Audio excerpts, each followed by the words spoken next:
नमस्कार दोस्तों, NG news Haryana में आपका स्वागत है। दोस्तों, कल गांव काड़वन के अंदर किसानों का जो पीला सोना था वो जलकर राख में तब्दील हो गया, जिससे काफ़ी नुकसान किसानों का हुआ और आसपास सभी जगह पर इस प्रकार के चर्चे होने लगे कि जो फसल बर्बाद हुई है उसको देखने के लिए सरकार का कोई भी अधिकारी नहीं पहुंचा।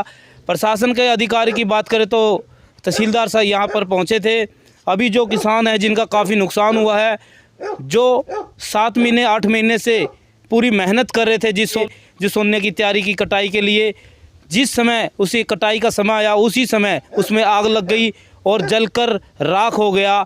आइए जानते हैं उन किसानों से इसके बारे में क्या कहना चाहेंगे। और जो फायर ब्रिगेड की गाड़ियां हैं वो समय पर ना पहुंचने के कारण जो आग है वो 150 एकड़ में फैल गई। अगर समय रहते हुए फायर ब्रिगेड की गाड़ियां पहुंच जाती, कहीं ना कहीं कुछ एकड़ का बचाव हो सकता था। इसमें किसानों का क्या कुछ कहना है और जो दमकल की गाड़ियां हैं उसके बारे में क्या कुछ कहना है, सरकार के बारे में क्या कहना है, मुआवजे के बारे में क्या कहना है, इन सभी बातों पर चर्चा करेंगे। नमस्कार भाई साहब। नमस्कार जी। तो कल जैसे 150 एकड़ में आग लगी है सर, हम पीछे से लगे थे काफ़ी दूर से और आपके पास भी पहुंचे हैं, तो आपकी भी फसल? हाँ जी, हमारे भी कितने एकड़ थी अपनी? 4-5 एकड़ जमीन थी जी। मतलब सारे परिवार की टाबर की है सारी, है मतलब पड़ोसी है सारे। अच्छा अच्छा। हाँ जी, तो हवा ज़्यादा तेज़ थी तो इस वजह से हवा के साथ फैल दी गई आग। तो दमकल विभाग की गाड़ी में फ़ोन किया तो वो टाइम पर नहीं पहुंचा। कहाँ फ़ोन करा था आपने सबसे पहले? नरवाना फ़ोन किया था जी। तो क्या बोले वो? नरवाना वाले बोले कि हम नहीं आ सकते, अच्छा कि वहाँ से राज्यपाल गुजर रहा है, उसकी सेफ्टी खातर ज़रूरी है। अच्छा, आपने ये बात नहीं बताई भाई इतनी बड़ी आग लगी हुई है और जो आग है लगातार बड़ा रूप धारण कर रही है? इनकार कर दिया जी उनसे बिल्कुल। बिल्कुल मना कर दिया। हाँ जी, आ नहीं सकते हम बिल्कुल भी।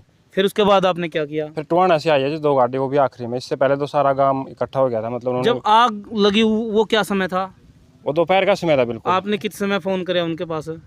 यही कराया जी आसपास के लोगों ने। मतलब उसे टाइम जब टाइम फैली थी नहीं तो उसे टाइम फ़ोन सारा जा लिया था। तो आपको क्या लगता है अगर नरवाना वाली गाड़ी या और भी गाड़ी जो समय रहते अगर पहुंच जाती तो कहीं ना कहीं इतना नुकसान हुआ कहीं ना कहीं वो बच जाता? हाँ जी, रोक लिया जाता जी। मतलब कम से कम नुकसान होता। कम से कम? अब तो बहुत ज़्यादा नुकसान हुआ है। अच्छा, कम से कम नुकसान होता। अच्छा। तो दमकल की जो गाड़ी है उसके बारे में कुछ कहना है भी?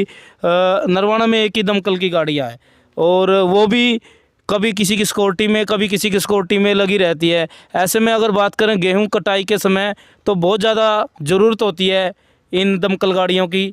और मैं बात करूं नरवाना में, जैसे जितने भी गांव पड़ते हैं, जो भी बेल्ट पड़ती हैं, अगर बात करें तो ये जो कालवन दमतान वाली बेल्ट पड़ती है या फिर वहाँ उजाना वाली बेल्ट पड़ती है, यहाँ पर इधर बात दनौदा वाली बेल्ट, सभी में अगर एक एक गाड़ी भी वहाँ पर रख दी जाए सीज़न के समय में तो हो सकता है कोई भी अगर नुकसान हो तो समय रहते उसका बचाव किया जा सकता है। क्योंकि अगर नरवाना से बात करें तो एक गाड़ी अगर बात करें तो इतनी जगह को कवर भी नहीं कर सकती हैं, तो सरकार को भी चाहिए भी ज़्यादा संख्या बढ़ानी चाहिए। हाँ जी, देखो जी, एरिया कौन सा भी हो जाए, अनाज तो अनाज है, क्योंकि खावा तो कुछ आदमी या पशु खावागे। अच्छा। तो अनाज किसी का भी हो, देख दुख तो है ही। अच्छा जी। तो गाड़ी होनी चाहिए जी। बड़ी दुख की बात है, एक गाड़ी है तहसील के अंदर। अच्छा, तो इसके ऊपर भी सोचना चाहिए। मतलब ये कि विचारने का समय है, मतलब एक सोचने का टाइम है कि भाई एक तहसील के अंदर सिर्फ एक गाड़ी है। अच्छा, और क्या कहना है जो फसल नुकसान हुई है इसके बारे में? कोई अधिकारी, कोई सरकार का नुमाइंदा या कोई आया है आपके पास यहाँ इसकी सूचना देखिए, देने? तो बताया कि भाई आया है, तहसीलदार तो आया है, मतलब वो तो आया नहीं, विधायक वगैरह। तो जैसे विधायक वगैरह है तो इन्होंने करना चाहिए था। मतलब अब तक तो पटवारी वगैरह को भी पहुंचना चाहिए था। मतलब गिरदौरी वगैरह हो जाए तो मुआवजा मिल जाए, किसान को थोड़ा बहुत आर्थिक लाभ मिल जाए। तो एक बिल्कुल तो पीला सोने से काला हो गया, बिल्कुल सारे सपने काले हो गए। सपने काले हो गए। तो सही बात है भाई, जो सपने संजोए थे किसानों ने भी, फसल तैयार होगी, पीला सोना जो तैयार हुआ था पककर भाई कटाई की जाएगी, उसके बाद बच्चों के एडमिशन और जो शादी के लायक बच्चे हैं उनकी शादी विवाह या और भी कोई कार्यक्रम होता है तो अपने सीजन गेहूं की कटाई के बाद ही इस प्रकार के कार्यक्रम किए जाते हैं। जो ग्रामीण इलाके की बात करें तो, और ग्रामीण इलाके में अब इतना नुकसान भी हुआ है, जो पीला सोना किसानों का होता है जिसके लिए पूरे साल मेहनत करता है किसान, जलकर राख हो चुकी है, काले उसमें तब्दील हो चुका है।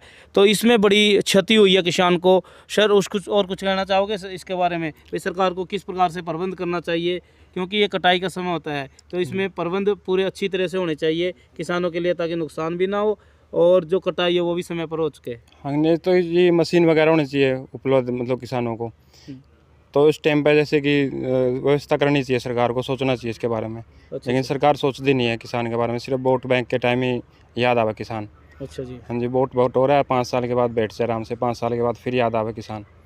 मतलब सही। राजनीति ज़्यादा करी जाओ किसान के ऊपर, अच्छा, मतलब उसकी सूद ले जाती। ये अच्छी बात है और बढ़िया बात है भाई जी ने बताई।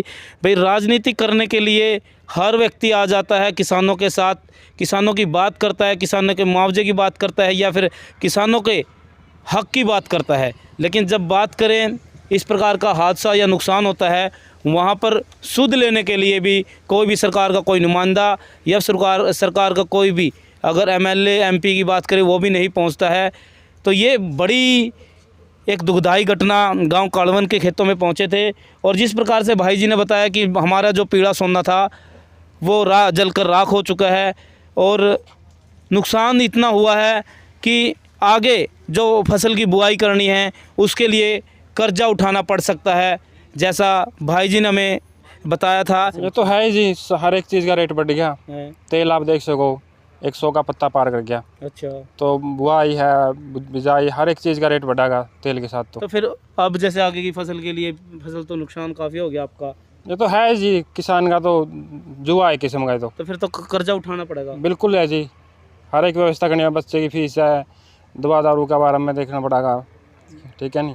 तो जैसे पशुओं के लिए तूड़ी भी चाहिए, 1 साल के अनाज भी, एक तो 1 साल की मेहनत है, सारा सौदा इसी के अंदर है। बल्कि कणक 1 साल की रखनी पड़ेगी, तो भैंस के लिए चारा भी चाहिए, तो सारी व्यवस्था तो करनी पड़ेगी। स्त्रियाँ तो है नहीं, भूखा मरा जाएगा, कहीं से कहीं जुटाना पड़ेगा। तो भाई जो ये फसल गेहूं की कटाई का सीज़न होता है, सारी स्थिति यहाँ पर डिपेंड करती है।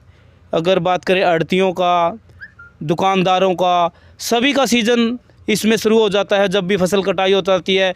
और एक दुकानदार सीज़न शुरू हो जाता है इस फसल कटाई के बाद। और जैसे फसल कटाई से पहले थोड़ी दिक्कत आती है, किसान दुकानदार होते हैं, लेकिन उसके बाद बाज़ार के अंदर भी बिल्कुल रौनक छा जाती है और ये सभी किसानों की देन है। लेकिन अगर किसान का इतना बड़ा नुकसान होगा तो आम नागरिक के किस प्रकार से हालत हो गए और किस प्रकार से बाज़ारों के हालत हो गए।